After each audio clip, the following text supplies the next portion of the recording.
I think the company of this generation has already been created, which is OpenAI in some sense. It's kind of like the Google or the Microsoft or the Meta of this era.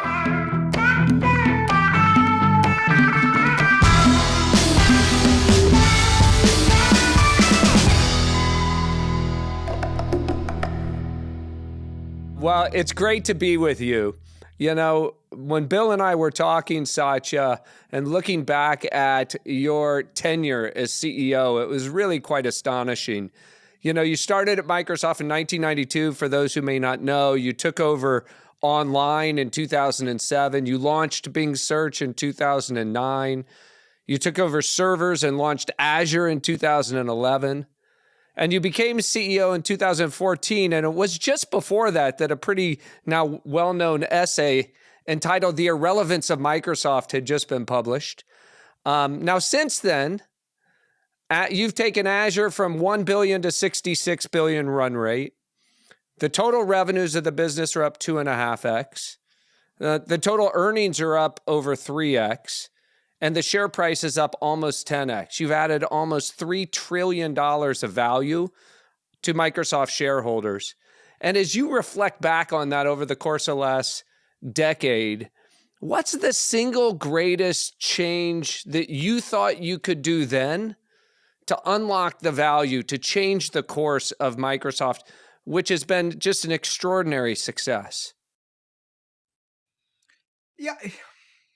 So the way I've always thought, Brad, about sort of that entire period of time is some sense from 92 to now. It's just one continuous sort of period for me, although obviously 2014 was a big event with the accountability that goes with it. But what I felt was essentially pattern match when we were successful and when we were not, and do more of the former and less of the latter. I mean, in some sense, it's as simple as that, because I've sort of lived through, when I joined in 92, that was just after Windows 3.1 was launched. I think Windows 3.1 was, May of 92, and I joined in November of 92. In fact, I was working at Sun, and I was thinking of going to business school, and I got an offer at Microsoft, and I said, maybe I'll go to business school, and then I somehow or the other, the boss who was hiring me convinced me to just come to Microsoft, and it was like the best decision, because the thing that convinced me was the PDC of 91 in Moscone Center, when I went and saw the basically Windows NT, it was not called Windows NT at that time, and x86. And I said, God, this, what's happening in the client will happen on the server. And this is a platform company and a partner company, and they're going to ride the wave. And so that was sort of the calculus then. Then, of course, the web happened. We managed that transition. We got a lot of things right. Like, for example, we recognized the browser. We competed got that browser thing eventually right. We missed search, right? We sort of felt like, wow, the big thing there was the browser, because it felt more like an operating system, but we didn't understand the new category, which is the organizing layer of the internet, happened to be search. Then we kind of were there in mobile. But we really didn't get it right. Obviously, the iPhone happened, and we got the cloud right. So if I look at it, and then we are on the fourth one on AI. In all of those cases, I think doing things which are not coming out of because somebody else got it, and we just need to do the same. Sometimes it's okay to fast follow, and it worked out. But you shouldn't do things out of envy. That was one of the hardest lessons I think we've learned. Do it because you have permission to do this, and you can do it better. Like, both of those matter to me. The brand permission. Like, Jeffrey Moore once said this to me, which I say, hey, why don't you go do things which your customers expect you to do? I love that, right? Which is, cloud was one such thing, which is the in fact, when I first remember showing up in Azure, people would tell me, oh, it's a winner take all, it's over, and Amazon's won it all. I never believed it because, after all, I'd compete against Oracle and IBM in the servers. And I always felt like, look, it's just never going to be winner take all when it comes to infrastructure. And all you need to do is just get into the game with a value proposition. So, in some sense, a lot of these transitions for me has been about making sure you kind of recognize your structural position. You really get a good understanding of where you have permission from those partners and customers who want you to win, and go do those obvious things first. And I think, you could call it, hey, that's the basics of strategy. But that's sort of what I feel, I think at least has been key. And, there are things that cultivated, to your point, Brad, which is, there's the sense of purpose and mission, the culture that you need to have. All those are the most, I would say, those are the necessary conditions to even have a real chance for shots on goal.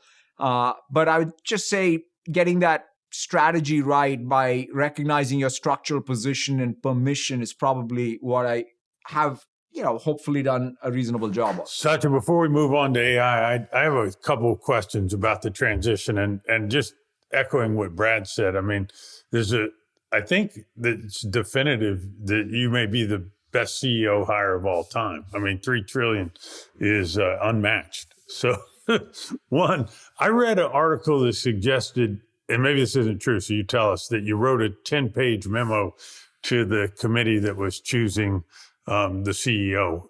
Is that true? And what was in the memo? Yeah, it is true. Because I think our CEO process was pretty open out there. And at that time, quite frankly, it was is definitely not obvious to me that, one, in the beginning, remember, I never thought that first Bill would leave and then second Steve would leave, right? It's not like you join Microsoft and think, oh yeah, founders are going to retire and there's going to be a job opening and you can apply for it. I mean, that was not the mental model growing up at Microsoft. So when Steve decided to retire, I forget now, I think in August of 2013, it was a pretty big shock. And at that time I was running our server and tools business, as it was called, in which Azure was housed and so on. And I was having a lot of fun. And I didn't even put up my hand first saying, I want to be CEO, because it was not even like a thing that I was thinking that'll happen. And then eventually the board came around and asked, and there were a lot of other candidates at that time, even internally at Microsoft. And so at some point in that process, they asked us to write. And quite frankly, it's fascinating. That memo, everything I said in it, right? In fact, one of the terms I used in that memo, which I subsequently used even in the first piece of email I sent out at to the company, had ambient intelligence and ubiquitous computing. And I dumbed it down to mobile first, cloud first later, because, my PR folks came and said, what the heck is this? Nobody will understand what ambient computing is and, ubiquitous, or rather ambient intelligence and ubiquitous computing. But that was the mobile first, cloud first. How do you really go where the secular shift is? Then understanding our structural position, thinking about Microsoft Cloud, what are the assets we have? Why is M365? In fact, one of the things I've always resisted is thinking of our cloud the way the market segments it, right? The market segments it, here is IaaS. Even Brad, the way he described Azure, to me, I don't allocate my capital thinking here is the Azure capital, here is the M365 capital, here is, gaming. I kind of think of, hey, there's a cloud infra. That's the core theory of the firm for me. On top of it, I have a set of workloads. One of those workloads happens to be Azure. The other one is M365, Dynamics, gaming, what have you. And so, in some sense, that was all in that memo, and pretty much has played out. And one of the assumptions at that time was that this, we had a 98%, 99% gross margin business in our servers and clients. And people said, good news, you now can move to the cloud and maybe you'll have some margin. And so that was the transition. Yeah. And my gut was, it is going to be less GM, but the TAM is bigger. we'll sell more to small businesses. We will sell more in aggregate in terms of even upsell. Like the consumption would increase, right? Because we had sold a bit of Exchange, but if you think about it, Exchange, SharePoint, Teams, now everything expanded. So that was the basic arc that I had in that memo. Was there any element of cultural shift? I mean, the number of CEO hires, there's CEO hires made in the world all the time, and many of them fail. I mean, Intel's going through a second reboot here as we speak. And as Brad pointed out, there were people that are arguing, oh, Microsoft's the next IBM or DEC, that its better days are over. So what did you do, and what would you advise new CEOs that come on to kind of reboot the culture and get it moving in a different direction? Yeah, one of the advantages I think I had was I was a consummate insider, right? I mean, having grown up pretty much all my professional career at Microsoft.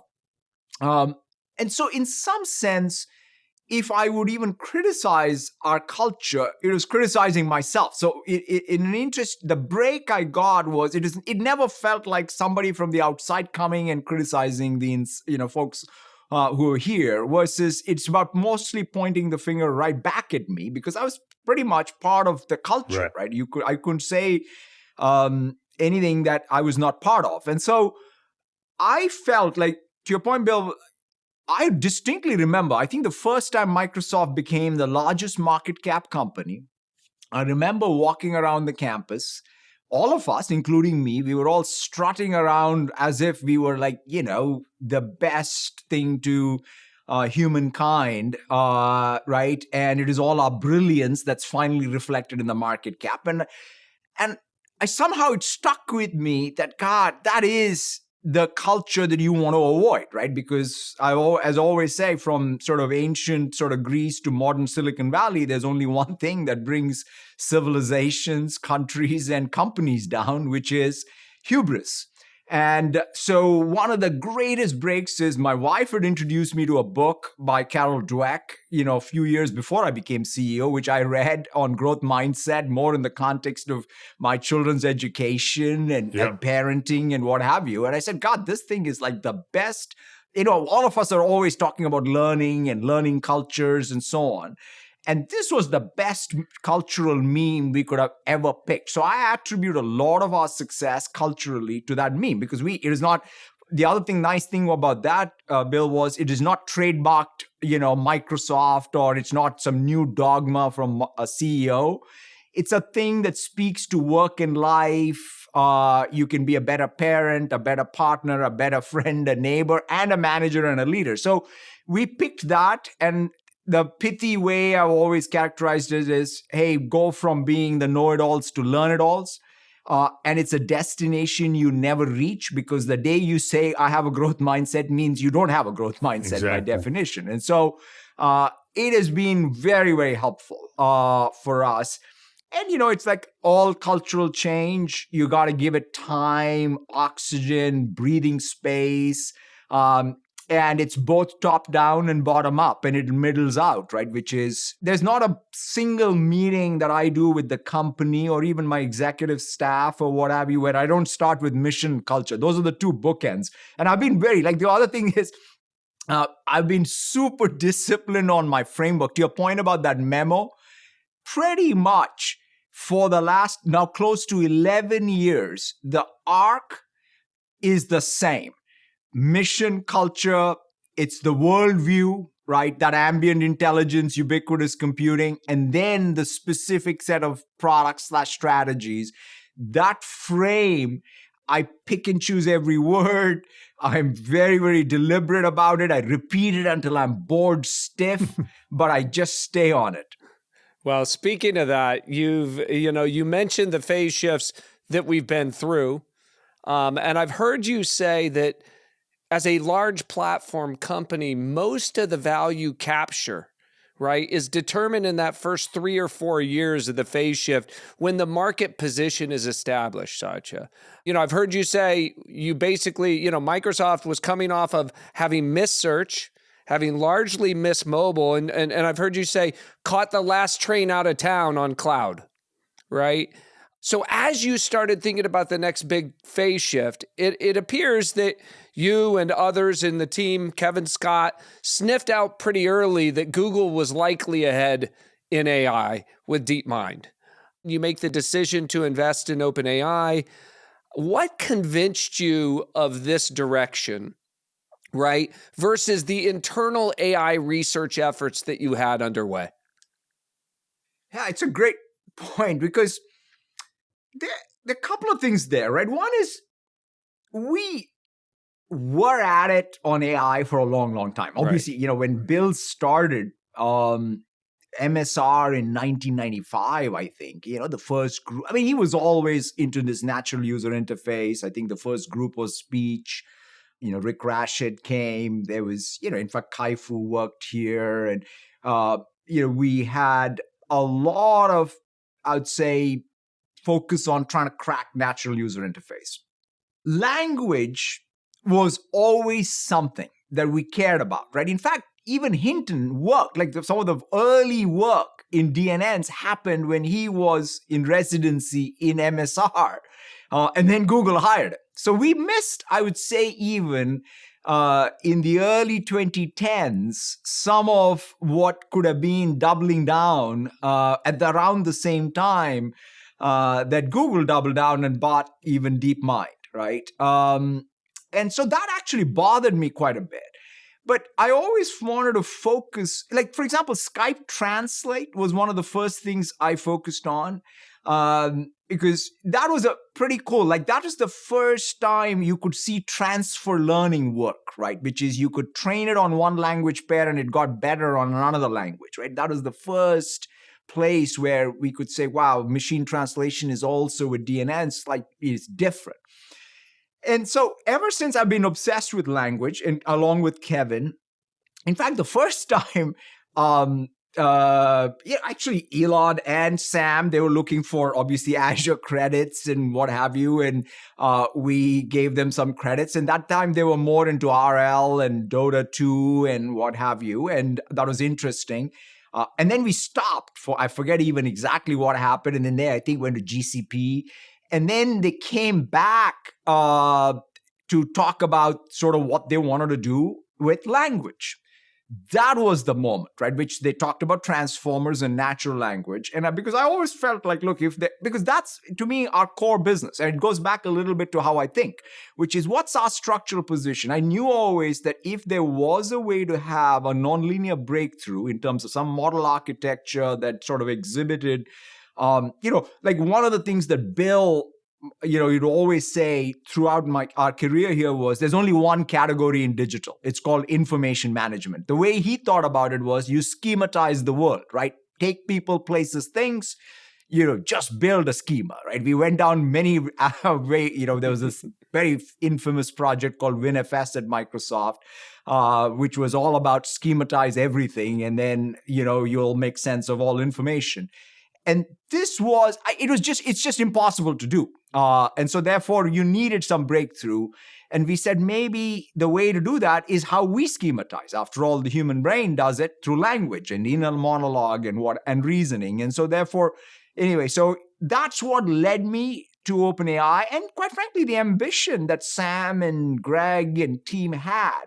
And that was the other thing, right? Scaling laws. In fact, I think the first memo, weirdly enough, I read on scaling was written by Dario when he was at OpenAI and Ilya. And that's sort of what, like I said, let's take a bet on this, right? Which is, hey, wow, if this is going to have exponential performance, why not go all in and give it a real shot? And then, of course, once we started seeing it work on GitHub, CoPilot, and so on, then it was pretty easy to double down.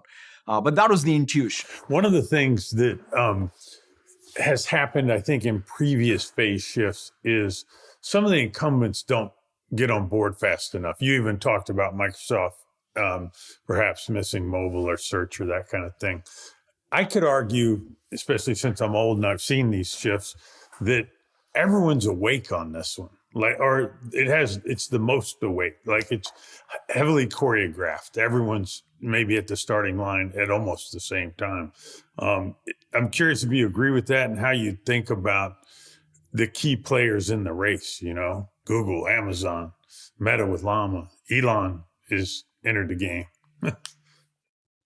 Yeah, it's an interesting one. To your point about, I always think about it, right? If you sort of say take the late 90s, there was Microsoft and there was Daylight. And then there was the rest. Interestingly enough, now, people talk about the Mag 7. There is probably more than that, even to your point about everybody's awake to it. They all have amazing balance sheets. There are even, I think, I'll call it chat. If you think about OpenAI, in some sense, you could say it's Mag 8, because I think the company of this generation has already been created, which is OpenAI in some sense. It's kind of like the Google or the Microsoft or the Meta of this era. And so there are a couple of things. So therefore, I think it's going to be very competitive. I also think that I don't think it's going to be winner take all, right? Because there may be some categories that may be winner take all. For example, on the hyperscale side, absolutely not, right? I mean, the world will demand, even ex-China, multiple providers of frontier models distributed all over the world. In fact, one of the best structural positions that I think Microsoft has is, because if you remember, the Azure structure is slightly different, right? We built out Azure for enterprise workloads with a lot of data residency, we have 60 plus regions, more regions than others. So we didn't it was not like we built our cloud for one big app. We built cloud for a lot of heterogeneous enterprise workloads, which I think in the long run is where all the inference demand will be. With Nexus to data and the app server and what have you. So I think there is going to be multiple winners at the infrastructure layer. There is going to be, in the models even there, just the model and the app servers, that each hyperscaler will have a bunch of models, and there will be an app server around like every app today, even including CoPilot, is just a multi-model app. And so there's, in fact, a complete new app server. Like there was a mobile app server, there was a web app server, and guess what? There's an AI app server now. And for us, that's Foundry, and we're building one, and others will build. There'll be multiple of those. Then in apps, I think there will be more I would say network effects is always going to be at the software layer, right? So at the app layer. There'll be different network effects in consumer, in the enterprise, and what have you. And so to your fundamental point, I think you have to analyze it structurally by layer. And there is going to be fierce competition between the 7, 8, 9, 10 of us at different layers of the stack. And as I always say to our team, which is watch for the one who comes and, adds to it, right? That's the game you're all in, where you're always looking at who's the new entrepreneur who will come out of the blue. And at least I would say OpenAI is one such company, which at this point has escape velocity. Yeah, which, if we think about, the app layer for a second, start with consumer AI a little bit here, Satya. Bing's a very large business. You and I've discussed 10 blue links was maybe the best business model in the history of capitalism, but it's massively threatened by a new modality where consumers just want answers, right? For example, my kids, they're like, why would I go to a search engine when I can just get answers? So do you think, first, can Google and Bing continue to grow the legacy search businesses in the age of answers? And then what does Bing need to do, or your consumer efforts under Mustafa need to do in order to, compete with ChatGPT, which really looks like, it's broken out from a consumer perspective? Yeah, I mean, I think the first thing is what you said last, which is chat meets answers, and that's ChatGPT, both the brand, the product, and it's becoming stateful, right? I mean, like ChatGPT now is not just, in fact, search was a stateless. There was search history, but I think more so these agents will be a lot more stateful. So, in fact, That's why I was so thrilled. Like, I've been trying to get an Apple search deal for like 10 years. And so when Tim finally did a deal with Sam, I was like the most thrilled person, which is better. It's better to have ChatGPT get that deal than anybody else, because we have that commercial and investor relationship with OpenAI. So to that point, the way I look at it and say is, at the same time, distribution matters, right? I mean, this is where Google has an enormous advantage, right? They have the distribution on Apple. They're the default. They are obviously the default on Android. They touch. So therefore, I think, and the habits don't go away, right? I mean, the number of times you just go to the browser URL and just type in your query, right? I mean, even now, even though I want to go to CoPilot, I mean, my usage is mostly CoPilot. And like, if I have to think about Bing versus CoPilot, it's kind of interesting, right? Some of the navigational stuff, I go to Bing. Pretty much everything else, I go to CoPilot, right? That shift, I think, is what's happening universally. And we are away maybe one or two of these agents for shopping or travel, away from even some of the commercial query. That's the time when the dam breaks, I think, on traditional search, when some of the commercial intent also migrates into the chat. Right now, mostly the business has withstood because the commercial intent has not migrated. But once commercial intent migrates, that's when it suddenly moves. Yep. And so I think, yes, this is a secular shift. The way we are managing it is we have three properties in Mustafa's world, right? There is Bing, MSN, and CoPilot. So we think, in fact, he's got a crisp vision of what these three things are. They're all sort of one ecosystem. One is a feed, one is search in the traditional way, and then the other is this new agent, interface. And they all have a social contract with content providers. We need to drive traffic. We need to have paywalls, maybe. We need to have ad-supported models, all of those. And so that's what we're trying to manage. We have our own distribution. The one advantage we do still have is Windows. We get to relitigate. We lost the browser, right? Even Chrome became the dominant browser, which is a real travesty because we had won against Netscape only to lose to Google. And we are getting it back now in an interesting way, both with Edge and with CoPilot. Guess what? Now even Gemini has to earn. Like, the good news about Windows, for at least, is it's the open system, right? ChatGPT has a shot. Gemini has a shot. You don't have to call Microsoft. You can go do your best work and go over the top. But that also means we also get to. Having lost it is great sometimes because you can win it all back. And so to me, even Windows distribution, I mean, I always say Google makes more money on Windows than all of Microsoft.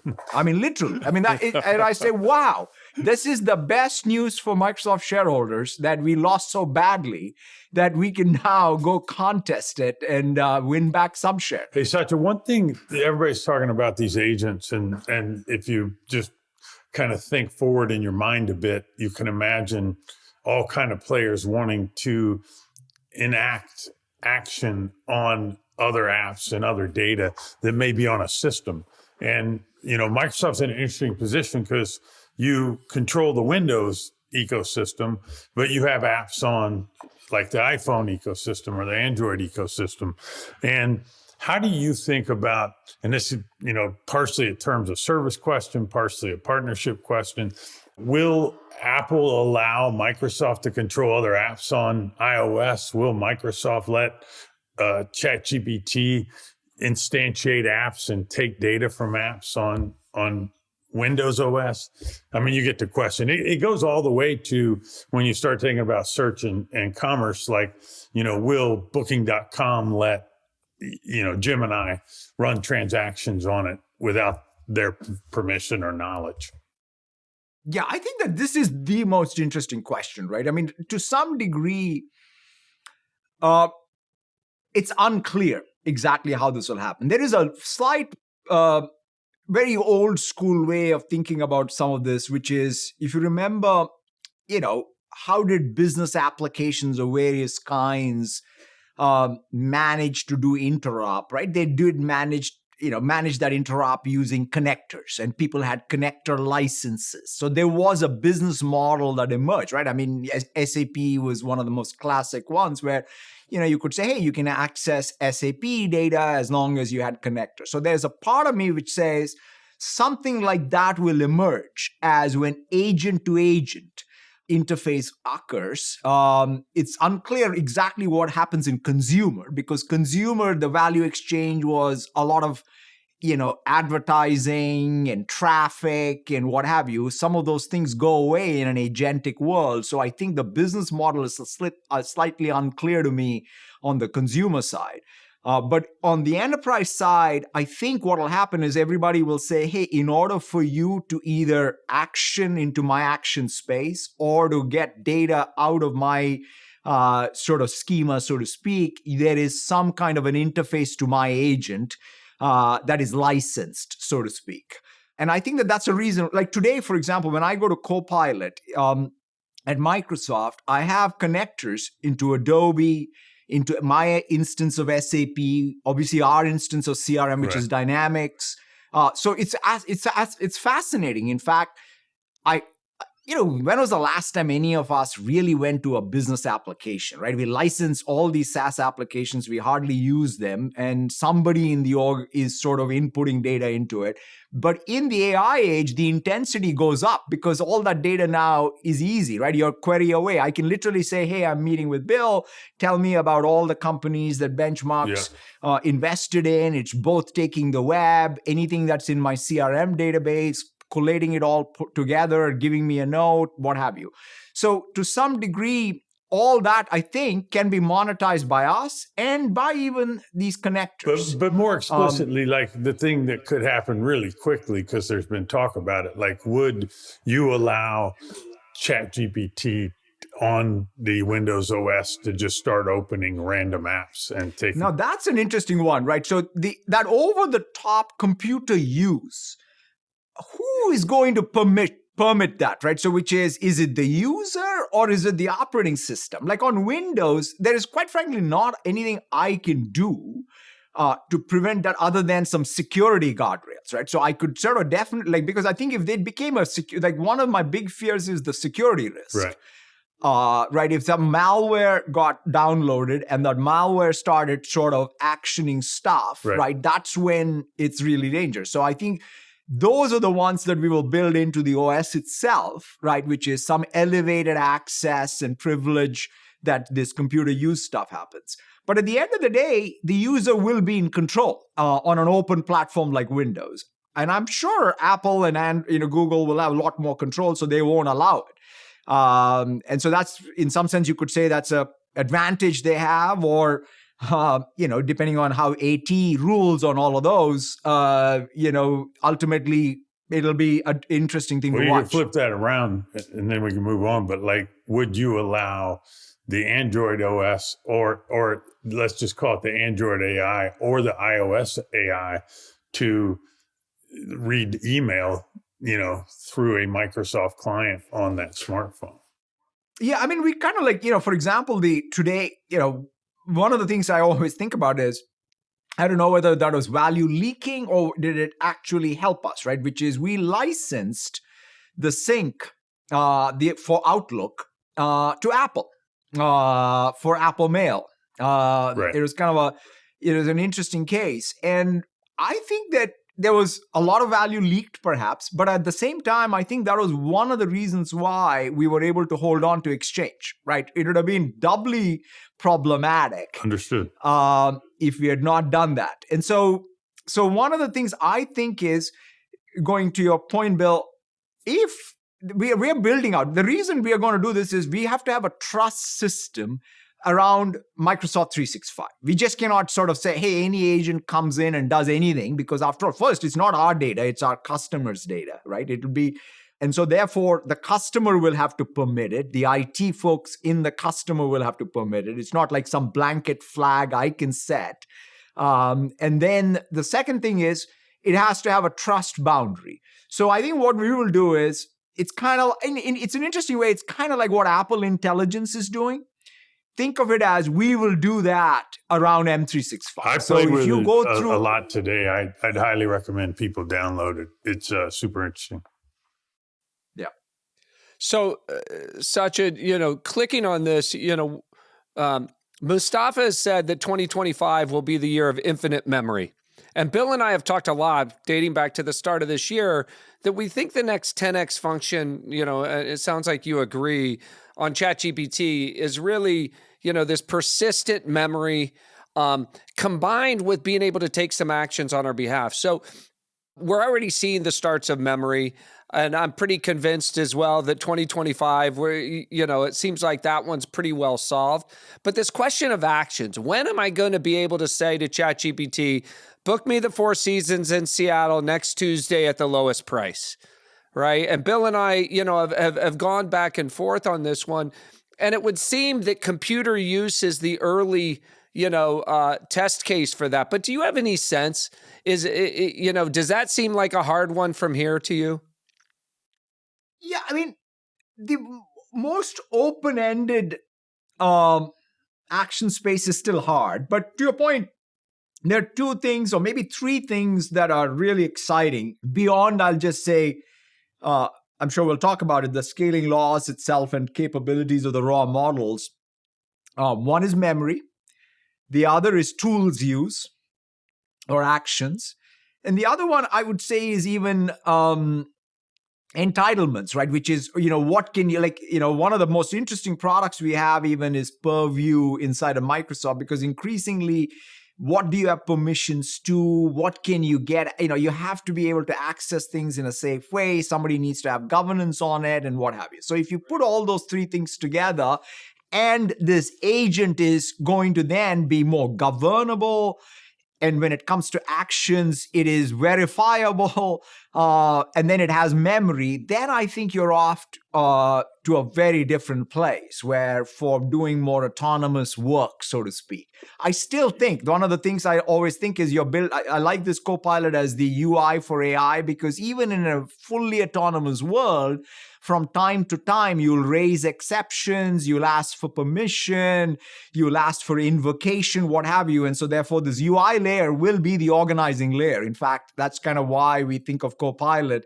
as the organizing layer for work artifacts, and workflow.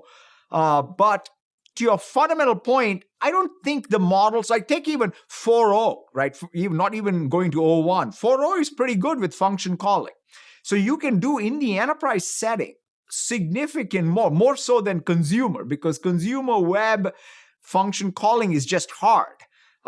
Where at least in an open-ended web, you can do it for a couple of websites. But once you say, hey, let's go book me a ticket on anything, and if there's schema changes on the back end and so on, it'll trip over. You can teach it that. That's where I think 0.1 can get better if it's a verifiable, auto-gradable sort of process on Rails. But I think we are maybe a year to 2 years away from doing more and more. But I think at least from an enterprise perspective, going and doing, here's my sales agent, here's my marketing agent, here's my supply chain agent, which can do more of these autonomous tasks. We built 10 or 15 of them into Dynamics, right? Even looking into sort of my supplier communications and automatically handling my supplier communications, updating my databases, changing my inventories, my apply. Those are the kinds of things that you can do today, I would say. The Mustafa made this comment about near infinite memory I'm sure you heard it or hear it internally. Is there any clarification you can offer about that, or is that more to come?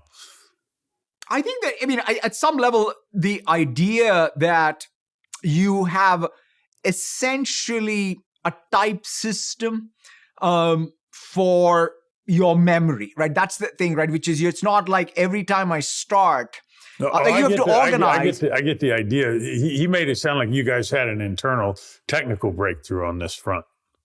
Yeah, we have done, there's an open source project even. I think it's the same set of folks who did all the TypeScript stuff who are working on this. So what we're trying to do is essentially take memory and schematize it and sort of make it available such that you can go. Like each time I start, let's just imagine I'm prompting on some new prompt.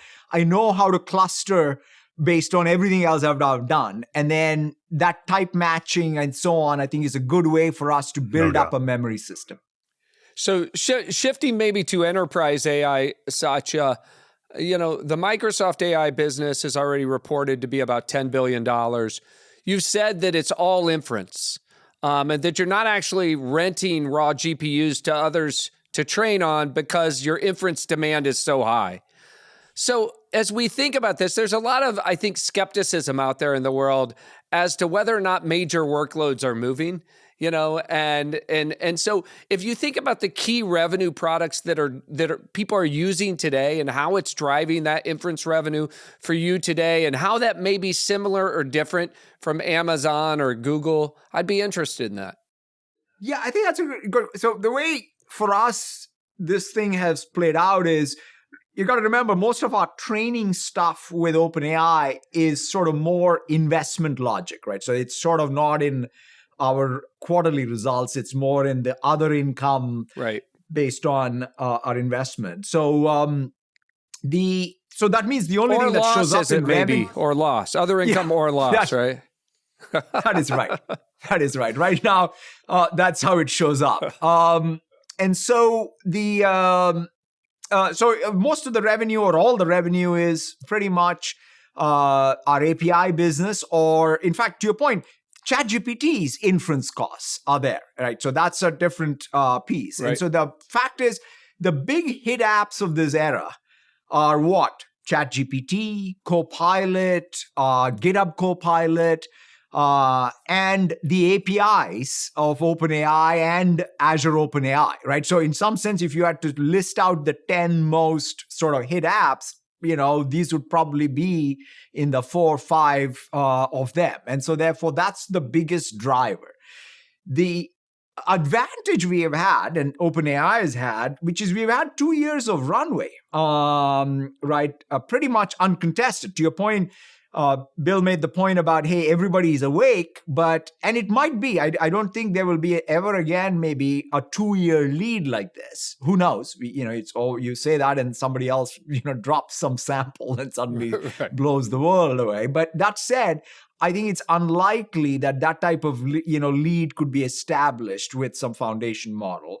But we have that advantage. That was the great advantage we've had with OpenAI. OpenAI was able to really build out this escape velocity with ChatGPT. But on the API side, the biggest thing that we were able to gain was, take, Shopify or Stripe or Spotify. These were not customers of Azure.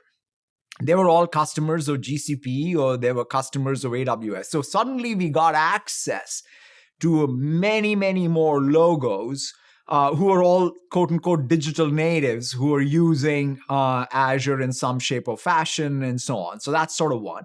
And when it comes to the traditional enterprise, I think it's scaling. Literally it is, people are playing with CoPilot on one end and then are building agents on the other end using Foundry. But these things are design wins and project wins, and they're slow, but they're starting to scale. And again, the fact that we've had 2 years of runway on it, I think I like that business a lot more. And that's one of the reasons why the adverse selection problems here would have been lots of tech startups all looking for their H100 allocation in small batches, right? Having watched what happened to Sun Microsystems in the sort of .com, I always worry about that, which is, if you just can't chase everybody building models. In fact, even in the investor side, I think the sentiment is changing, which is now people are wanting to be more capital light and build on top of other people's models and so on and so forth. And if that's the case, everybody who was looking for a H100 will not want to look for it more. So that's kind of what we've been selective on. And your sense is that for the others, that training of those models and those model clusters was a much bigger part of their AI revenue versus yours. I don't know. I mean, this is where I'm speaking for other people's results. I don't know. I mean, it's just, I go back and say, what are the other big hit apps? right? I don't know what they are. Like, I mean, where do they, like, what models do they run? Where do they run them? And I would imagine, like, that's kind of, obviously Google's Gemini, I don't know, when I look at the Dow numbers of any of these AI products, there is ChatGPT. Right. And then there is, like, even Gemini. I'm very surprised at the Gemini numbers. I mean, obviously, I think it will grow, because of all the inherent distribution. But it's kind of interesting to say that there are not that many. In fact, we talk a lot more about AI scale, but there is not that many hit apps, right? There is ChatGPT, GitHub Copilot, there's Copilot, and there's Gemini. I think those are the four, I would say, in a DAO. Like, is there anything else that comes to your mind? Well, I think there are a lot of these startup use cases that I think are starting to get some traction, kind of bottoms up. A lot of them built on top of Llama. But if you said, and there's Meta, right. But if you said that 10 more, what are the apps that have more than 5 million DAO? Right, I think it's going to be interesting. I think Zuckerberg would argue Meta AI certainly has more, etc. Absolutely. But I think you're right in terms of the non-affiliated apps. You named them. And Zuck's stuff all runs on his own cloud. I mean, he's not running on public cloud. That's right. Yeah. Satya, on the enterprise side, obviously the coding space is off into the races, and you guys are doing well, and there's a lot of venture-backed players there. On some of the productivity apps, I have a question about the CoPilot approach, and I guess Mark Benioff's been kind of obnoxiously critical on this front and called it Clippy 2 or whatever. Do you worry that someone might think kind of first principles AI from ground up, and that some of the infrastructure, say in an Excel spreadsheet, isn't necessary to know if you did an AI first product? And the same thing, by the way, could be said about the CRM, right? There's a bunch of fields and tasks that may be able to be obfuscated for the user. Yeah, I mean, it's a very, very, very important question. The SaaS applications or biz apps, so let me just speak of our own dynamics thing. Right. The approach, at least we're taking, is, I think the notion that business applications exist, that's probably where they'll all collapse, right, in the agent era. Because if you think about it, right, they are essentially CRUD databases with a bunch of business logic. The business logic is all going to these agents. And these agents are going to be multi-repo CRUD, right? So they're not going to discriminate between what the backend is. They're going to update multiple databases, and all the logic will be in the AI tier, so to speak. And once the AI tier becomes the place where all the logic is, then people will start replacing the backends, right? We people, that's what, in fact, it's interesting. As we speak, I think we are seeing pretty high rates of wins on Dynamics backends and the agent use. And we are going to go pretty aggressively and try and collapse it all, right? Whether it's in customer service, whether it is in, by the way, the other fascinating thing that's increasing is just not CRM, but even our, what we call finance and operations. Because people want more AI native biz apps, right? That means the biz app, the logic tier can be orchestrated by AI and AI agents. So in other words, Copilot to agent to my business application should be very seamless. Now, in the same vein, you could even say, hey, why do I need Excel? Like, interestingly enough, one of the most exciting things for me is Excel with Python is like GitHub with Copilot, right? That's essentially, so what we have done is when you have Excel, like this, by the way, will be fun for you guys, right? Which is you should just bring up Excel, bring up Copilot, and start playing with it, because it's no longer like, it is like having a data analyst. And so it's no longer just making sense of the numbers that you have. It will do the plan for you, right? It will literally, like how GitHub Copilot Workspace creates the plan and then it executes the plan. This is like a data analyst who is using Excel as a sort of row column visualization to do analysis scratchpad. So it's kind of tools you. So the CoPilot is using Excel as a tool with all of its action space because it can generate, and it has Python interpreter. That is, in fact, a great way to reconceptualize Excel. And at some point, you could say, hey, I'll generate all of Excel. And that is also true. After all, there's a code interpreter, right? So therefore, you can generate anything.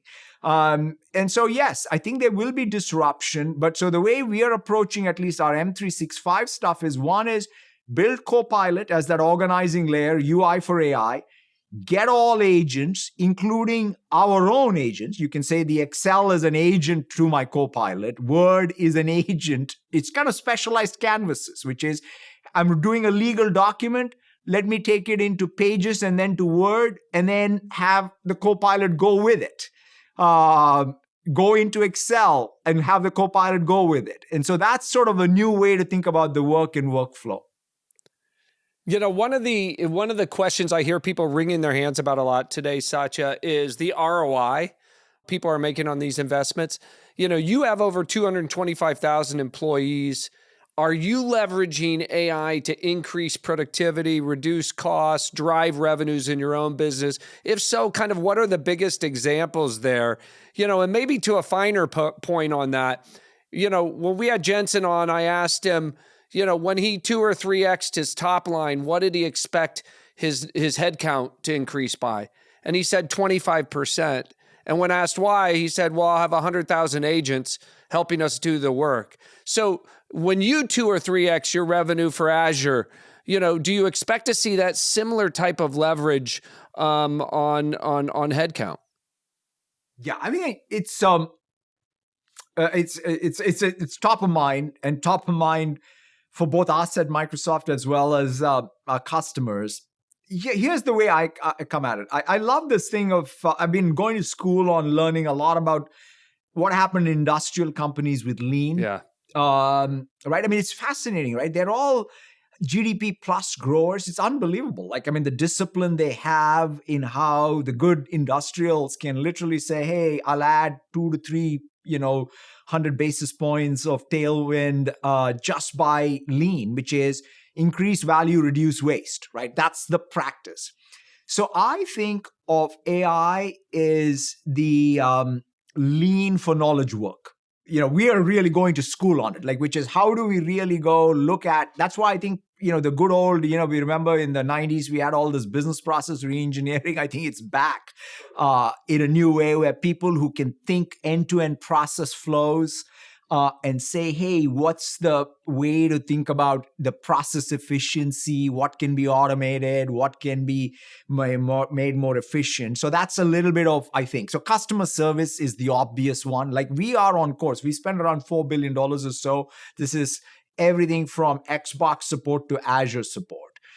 This is really, this is serious 1 year because of the deflection rate on the front end. Then the biggest benefit is the agent efficiency, right? Where the agent is happier, the customer is happier, and our costs are going down. And so that's, I think, the most obvious place, and that we have in our contact center application that's also doing super well. The other one is obviously GitHub Copilot. That's the other. And with GitHub Copilot Workspace, right? That's the first place where even this, what is agentic sort of side comes in, right? You go from an issue to a plan or to a spec to a plan, and then multi-file edit, right? So it just completely changes the workflow for the Eng team. As I said, and then the O365 is the catch-all, right? So the M365 Copilot is where, just to give you a feel, even my own, right? Every time I'm meeting a customer, I would say the workflow of the prep of the CEO office is not changed since 1990, right? Basically, in fact, one of the ways I look at it is just imagine how did forecasting happen pre-PCs and post-PCs, right? There were faxes, then inter-office memos, and then PCs became a thing, and people said, hey, I'm just going to put an Excel spreadsheet in email and send it around, and people will enter numbers, and we will have a forecast. The same thing is happening in the AI era. right now all over the place, right? I prep for a customer meeting where I literally go into CoPilot and I say, tell me everything I need to know about the customer. It tells me everything from my CRM, my emails, my Teams meetings, and the web, right? It grounds it. I put it into Pages, share it with my account team in real time. So just imagine the hierarchy, this entire thing of, oh, let me prepare a brief for the CEO goes away.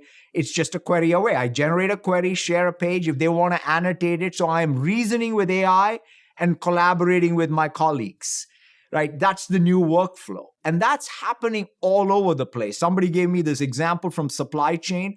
Like somebody said, supply chain is like a trading desk, except it doesn't have real-time information, right? That's kind of what it is. So it's like you wait for the quarter to end and then the CFO comes and bangs you on the head as saying all the mistakes you made. What if that financial analyst essentially can be in real time, be available to you and giving you like, oh, you're doing this contract for this data center in this region, you should think about these terms.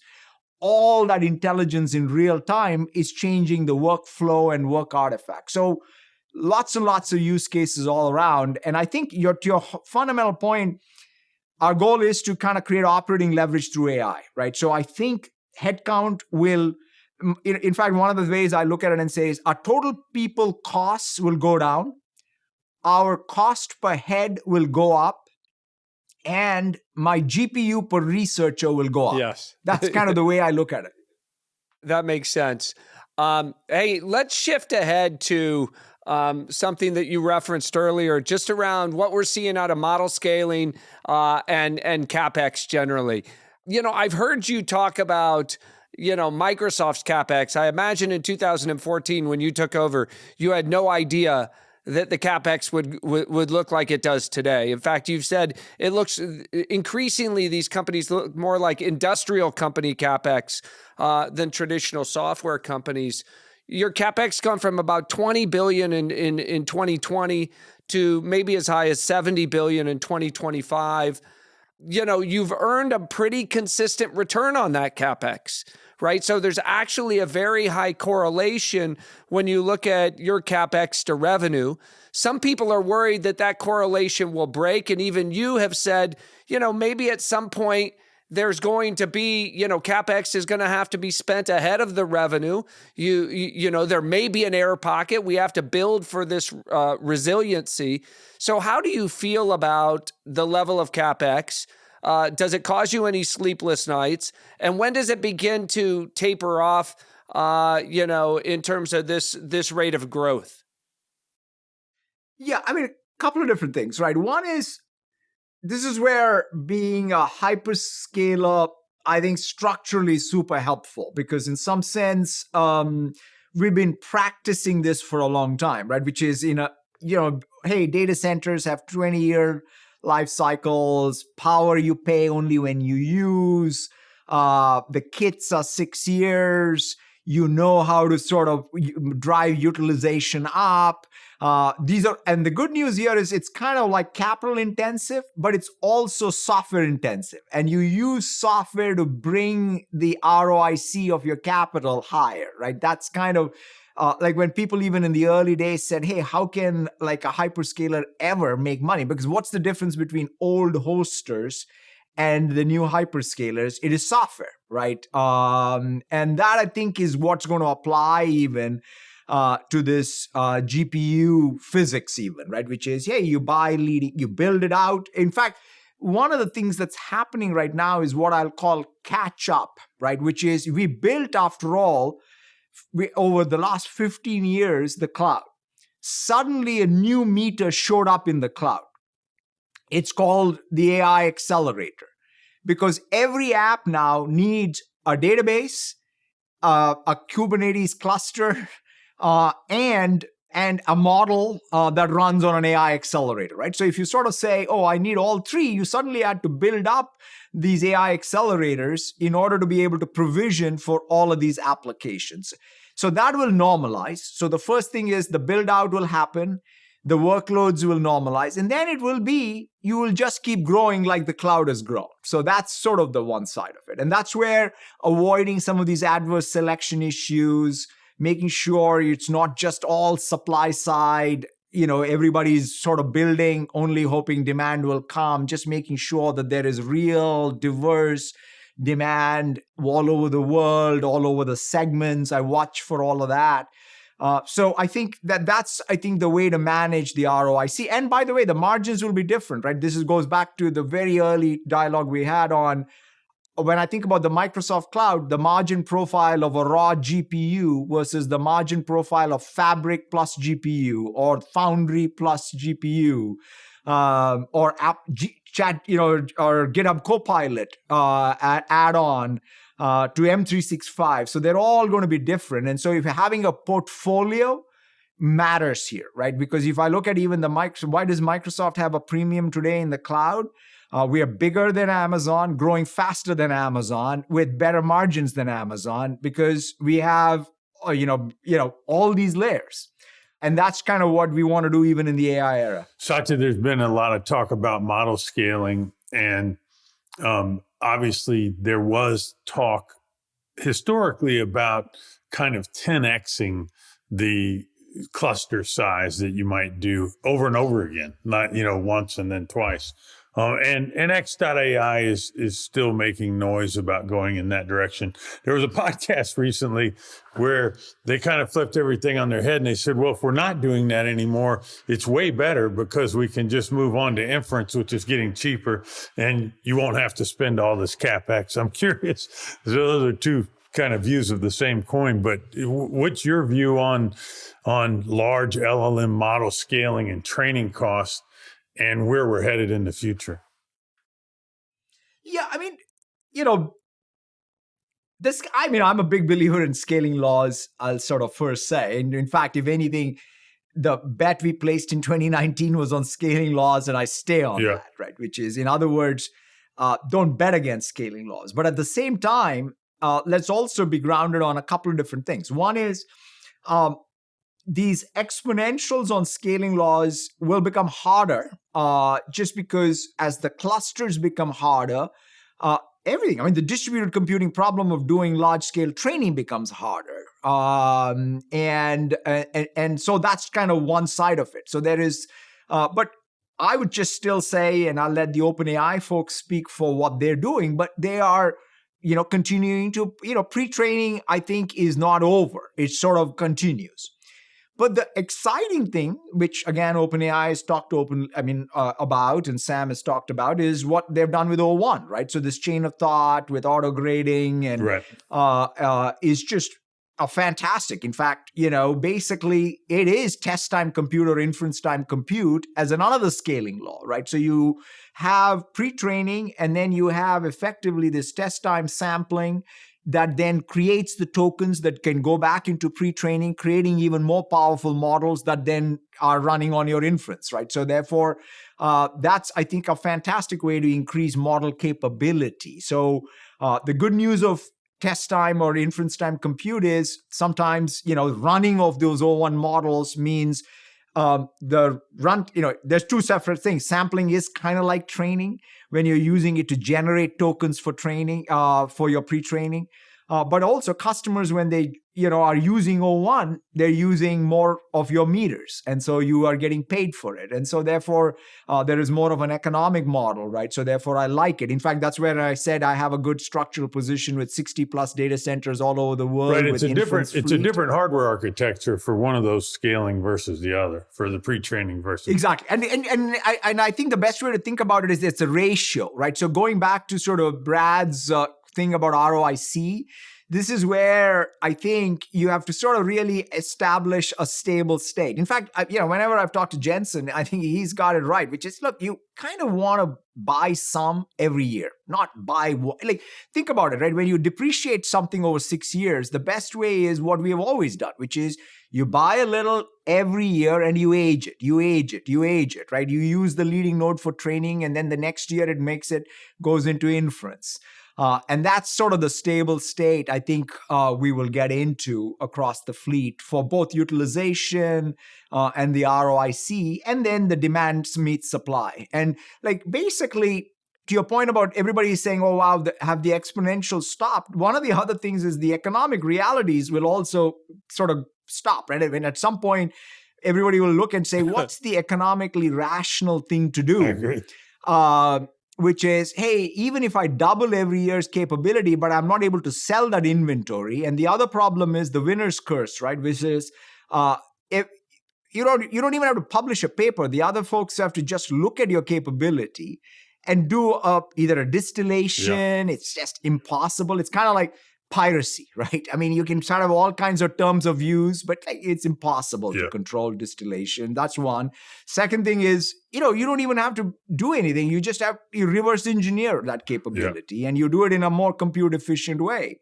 And so given all this, I think there will be a governor on how much people will kind of chase.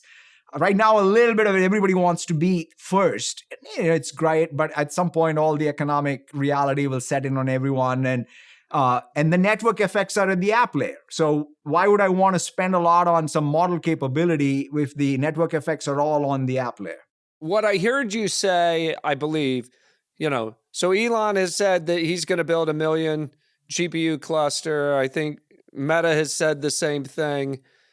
I think the pre-training... I think he said 200, and then he kind of joked about 1 million, but I think he joked about 1 billion. But, the fact of the matter is, versus the start of the year, Satya, based on what you've seen around pre-training and scaling, have you changed your infrastructure plans around that? And then I have a separate question with regard to O1.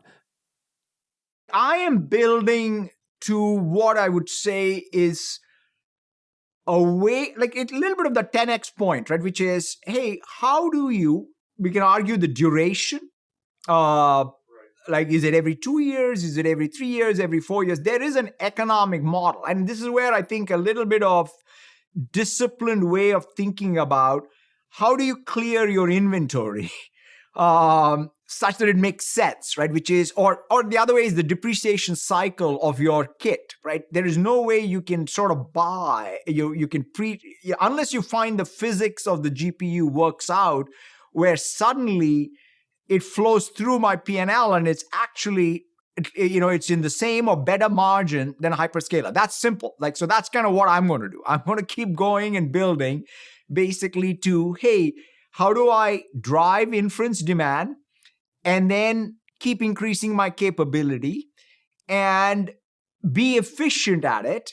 I absolutely, and Sam may have a different objective and he's been open to it, right? He's sort of like, he may say, hey, I want to build, because I know have deep conviction on what AGI looks like or what have you, and so be it. So therefore, that's where I think a little bit of our tension is even. And but to that clarify said, something, I heard Mustafa say on a podcast that Microsoft is not going to engage in the biggest model training competition that's going on. Is that fair? Well, what we won't do is do it twice, right? Because after all, we have the IP from, it would be silly for Microsoft today, given the partnership with OpenAI, to do two unnecessary, doing a second training set. Yes. Correct. Yeah.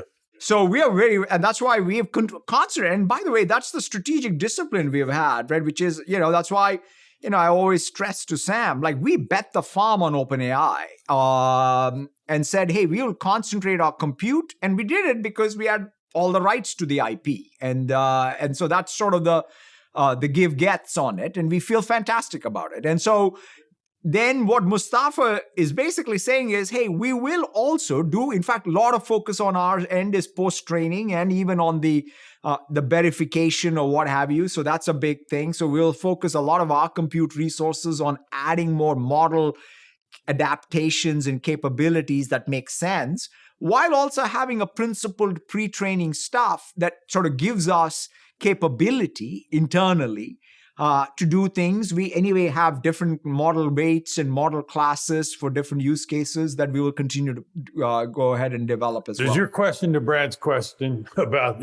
Brad's question about the balancing of GPU ROI, does that answer the question as to why you've outsourced some of the infrastructure to CoreWeave in that partnership that you have? that we did because we all got caught with the hit called ChatGPT and OpenAI just too much APIs, to right? Yeah, Fair we enough. were completely. I mean, like, yeah, it was impossible. There's no supply chain planning I could have done in Makes sense. what is it, like none of us knew what was going to happen, right? What happened in November of 22, like that was just a bolt from the blue, right? So therefore we had to catch up. So we said, hey, we're not going to in fact worry about too much inefficiency. So that's why whether it's CoreWeave or many others, we bought all over the place. Fair enough. And so Makes sense. and that is a one-time thing, and then now it's all catching up, and so that was just more about trying to get caught up with demand. Are you still supply constrained, Satya? I am power. Yes, I am not chip supply constrained. We were definitely constrained in 24.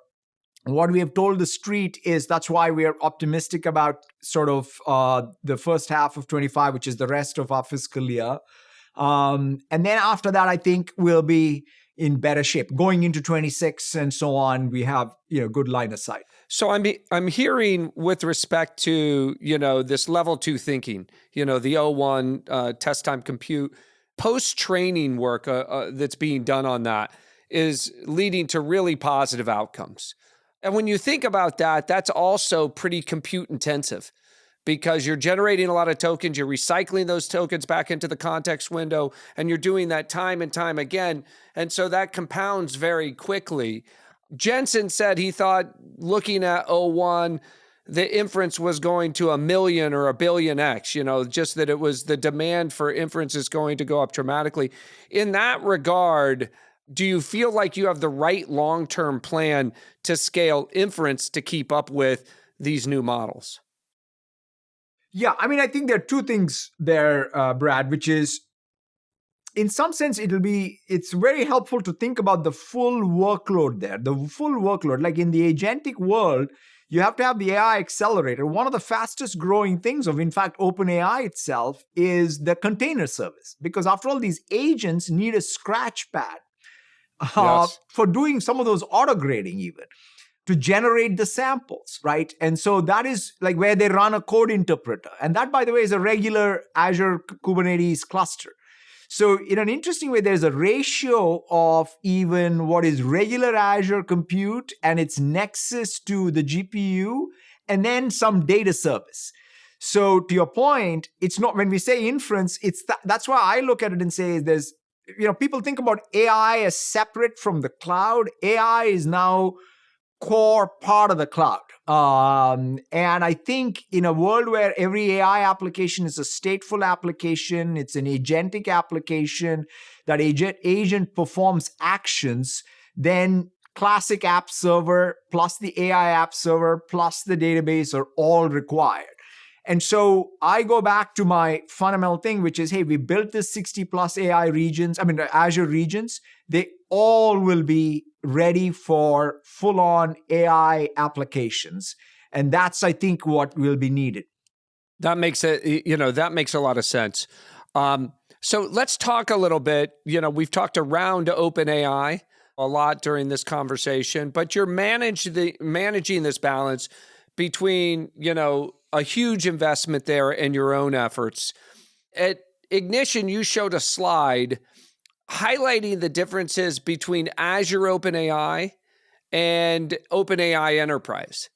And a lot of those were about the enterprise grade, things that you bring to the table. So when you look at that tension, the competition that you have with OpenAI, do you think about them as ChatGPT is likely to be that winner on the consumer side? You'll have your own consumer apps as well, and then you'll divide and conquer when it comes to enterprise. How do you think about competing with them? The way I think about at this point, given OpenAI is a very at-scale company, right? So it's no longer it's a really very successful company with even multiple lines, if you will, of business and segments and what have you. And so I come at it very principally like I would with any other big partner, right? Because I don't think of them. So I think of them as, hey, as an investor, what are their interests and our interests, and how do we align them? I think of them as an IP partner.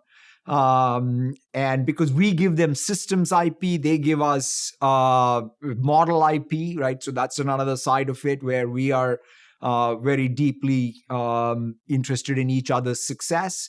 The third is I think of them as a big customer. And so therefore I want to serve them like I would serve any other big customer. And then the last one is the co-opetition, right? Which is whether it's CoPilot in the consumer space, whether it's CoPilot with M365 or whatever else, we sort of say, hey, where is the co-opetition? And that's where I kind of look at it and say, ultimately these things will have some overlap. But I also, in that context, the fact that they have the Apple deal is in some sense for the MSFT shareholder, accretive. Right? Even in like the fact that their APIs, like to your point about the API differences, hey, you choose, right? The customers can choose which API front or like some of there's differences, right? Azure has a particular style. And if you're an Azure customer and you want to use other services of Azure, then it's easiest to have an Azure and Azure Mac. But if you're on AWS and you want to just use just the API in a stateless way, great, just use even OpenAI. So I think in an interesting way, there's sometimes having these two types of distributions is also helpful to the MSFT cost. Satya, I would say the kind of curious part of the Silicon Valley community, and even writ larger, I would say the entire business community is, I think, infatuated with the relationship between Microsoft and OpenAI. I was at DealBook last week, and Andrew Sorkin pushed Sam really hard on this. I imagine there's a lot you can't say, but is there anything you can say? There's supposedly a restructuring, conversion to profit. I guess Elon's launched a missive in there as well. What can you tell us? Yeah, I mean, I think those, Bill, are obviously all for the OpenAI board and Sam and Sarah and Brad and that team to decide what they want to do, and we want to be supportive. I mean, so this is where we're an investor. I'd say the one thing that we care deeply about is OpenAI continues to succeed, right? I mean, it's in our interest. And I also think it's a company that is an iconic company of this platform shift, and the world is better with OpenAI doing well. And so therefore, that's sort of the fundamental position. Then after that, the pace with which the tension, to your point, comes from, like in all of these partnerships, some of it is that co-opetition tension. Some of it is, Sam's somebody who is an unbelievable entrepreneur with great amount of sort of vision and ambition and the pace with which he wants to move. And so therefore we have to balance that all out, right? Which is, what he wants to do, I have to accommodate for so that he can do what he does to do. And he needs to accommodate for the discipline that we need on our end, given, the overall constraints we may have. And so I think we'll work it out. But I mean, the good news here, I think, is in this construct, we have come a long way. I mean, this 5 years has been great for them. It's been great for us. And at least from my part, I'm going to keep going back to that. And I want to prolong it as long as I can. It will only behoove us to have a long-term stable partnership. When you think about, the separate funding, and untangling the two businesses, Satya, are you guys motivated to do that relatively quickly? I've talked about thinking that the next step for them, it'd be great to have them as a public company. It's such an iconic, business, early leader in AI. Is that the path that you see, for these guys on the way forward? Or do you think that it stays kind of in the relationship that we are today? And that's the place where, Brad, I want to be careful not to overstep, right? Because in some sense, we're not in the board, we're investors like you. And at the end of the day, it's their board and their management decision. And so at some level, I'm going to take whatever their cues are. Like, in other words, I'm very clear that I want to support them with whatever decision they make. And to me, perhaps even as an investor, it's that commercial and IP partnership that matters the most. We want to make sure we protect our interests in all of this, and if anything, bolster them going forward. But I think, at this point, people like Sarah and Brad and Sam are very, very smart folks on this, and what makes the most sense for them to achieve their objectives on the mission is what we would be supportive of. Well, maybe we should wrap, and thank you for so much time today, but I want to wrap on this topic of open versus closed, and how we should cooperate to usher in safe AI. And so maybe I'll just leave it open-ended to you. Talk to us a little bit about how you think about some of these differences and debates and the importance of doing this. And one anecdote I would just throw out there is Reuters recently reported that Chinese researchers developed an AI model for potential military use on the back of Meta Llama, right? And, there are a lot of supporters like Bill and I of open source, but we've also heard critics, and you said everybody can distill a model, out there. So we are going to see some of these put to uses that we're not going to be happy about. So how do you think about, us coming together really as a nation and as a collection of companies to usher in safe AI? Yeah, I think two things. I think that I always have thought of open source versus closed source as two different tactics in order to create network effects, right? I've never thought of them as just religious battles. I've thought of them as more like, hey, two different, that's why I think what Meta and Mark are doing is very smart, right? Which is, in some sense, he's trying to commoditize even his complement, right? It makes a ton of sense to me. If I were in his shoes, I would do that, right? Which is get the entire world converged. I think he talks openly and very eloquently about how he wants to be the Linux of LLMs. And I think it's a beautiful model. In fact, there is even a model there, I think, that, sometimes to going back to some of your economics question, I think there is, like, the game theoretically, a consortium could be a superior model, quite frankly, than any one player trying to do it. Unlike the Linux Foundation, where the contributions were mostly OpEx contributions, right? Which is, if I always say Linux wouldn't have happened, but for, I guess, in fact, the Microsoft's one of the largest committers to Linux. And so was IBM, so was Oracle, and what have you. And I think that there may be a real place for and open source is a beautiful mechanism for that, right? Which is when you have multiple entities coming together and so on. And it's a smart business strategy. Then closed source may make sense in closed source. After all, we have had lots of closed source products. Then safety is an important but orthogonal issue, because after all, regulations will apply and safety will apply to both sides. And, one could make arguments that, hey, if everybody's inspecting it, there will be more safety on one side or the other. So I think of these as perhaps best dealt with in capitalism. At least it's better to have multiple models and let there be competition, and different companies will choose different paths. And then we should be pretty hardcore, and the governments will demand that. I think at tech, now there's no chance of saying, hey, we'll see what happens to the unintended consequences later. No government, no community, no society is going to tolerate that. So therefore, these AI safety, institutions all over will hold a same bar. And also national security, to your point, if there is sort of national security leakage or challenges, the people will worry about that too. So therefore, I think states and state policy will have a lot to say about which of these models and what the regulatory regime will look like. Well, it's hard to believe that we're only 22 months into the post-ChatGPT era. But it's interesting when I reflect back on your, framework around phase shifts. You have to put Microsoft in a really good position as we emerge into the age of AI. And so congrats on the run over the last 10 years. It's been really, a sight to behold. But, it's great. I think both Bill and I get excited when we see the leadership, you, Elon, Mark, Sundar, et cetera, really forging ahead for Team America around AI. I think we both feel pretty incredibly optimistic about how we're going to be positioned vis-a-vis the rest of the world.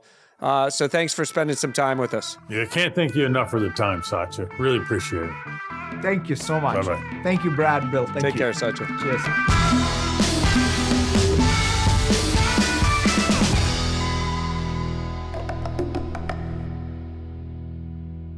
As a reminder to everybody, just our opinions, not investment advice.